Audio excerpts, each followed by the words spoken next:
Magandang araw po mga kapatid. Ako po si Eric Rivas at welcome po muli sa Landas ng Pag-asa.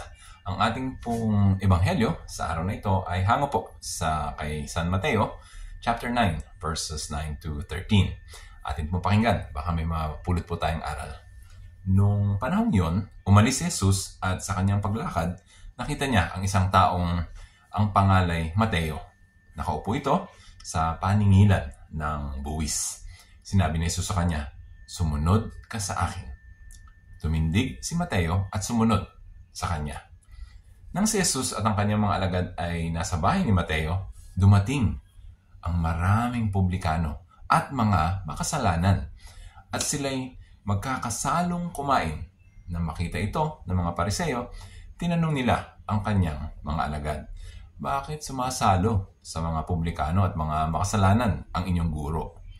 Narinig ito ni Jesus at siya ang sumagot, "Ang mga may sakit ang nangangailangan na manggagamot, hindi ang mga walang sakit. Humayo kayo at unawain ninyo ang kahulugan nito. Habag ang ibig ko at hindi hain. Sapagkat naparito ako upang tawagin ang mga makasalanan, hindi ang mga banal." Mga kapatid, may tanong ako sa inyo. Judgmental ka ba? Sa tingin ko, lahat naman tayo ay minsan, sana hindi masyado madalas, na naging judgmental sa ibang tao. Likas na po siguro sa atin yon.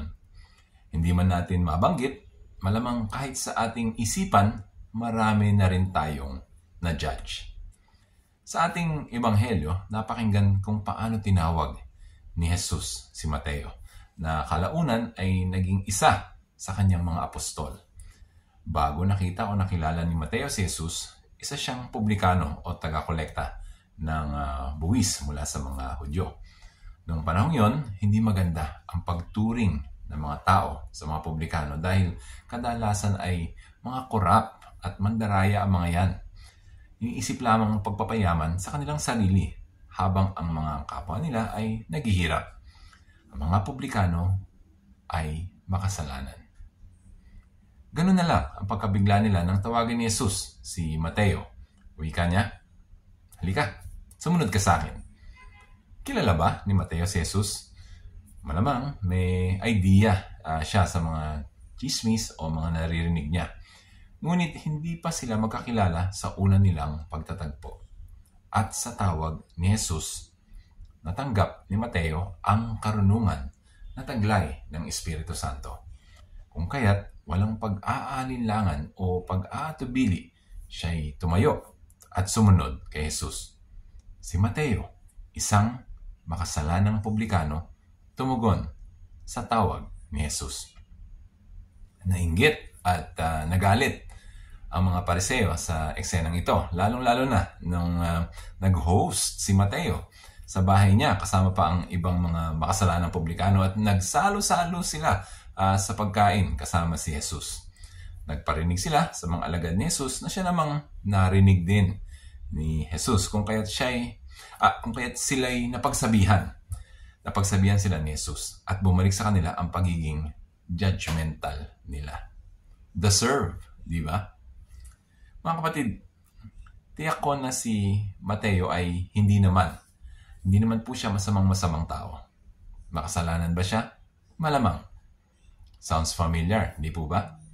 Kadalasan po sa ating pamumuhay ay hindi rin naman tayo masamang tao.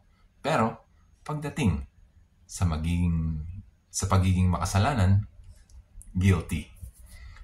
Balikan po natin si San Mateo. Matapos siyang tawagin, siya ay sumunod kay Jesus. Siya ay naging tapat bilang isang apostol. Hanggang sa huling araw niya kung saan siya ay pinaslang dahil sa kanyang pananalig. At namatay siyang martir sa ngalan ni Jesus.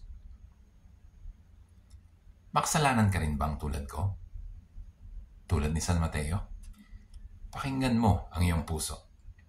Baka tinatawag ka na ni Jesus. Isa siyang kaibigan ng mga makasalanan. At sa ating pagtugon sa kanyang tawag, malamang magkakaroon ng pagbabago sa ating pamumuhay. At kung tayo ay maging tagasunod niya, sa tingin ko, magugustuhan niya yon. At tulad ni San Mateo, sana ay makapiling rin natin siya sa langit pagdating ng panahon. Kung inyo pong nagustuhan ang maikling pagmuni-muni na ito, pakilike and share po. Baka po makatulong sa inyong kakilala, kamag-anak, o kasama sa hanap buhay. Maraming salamat po. God bless.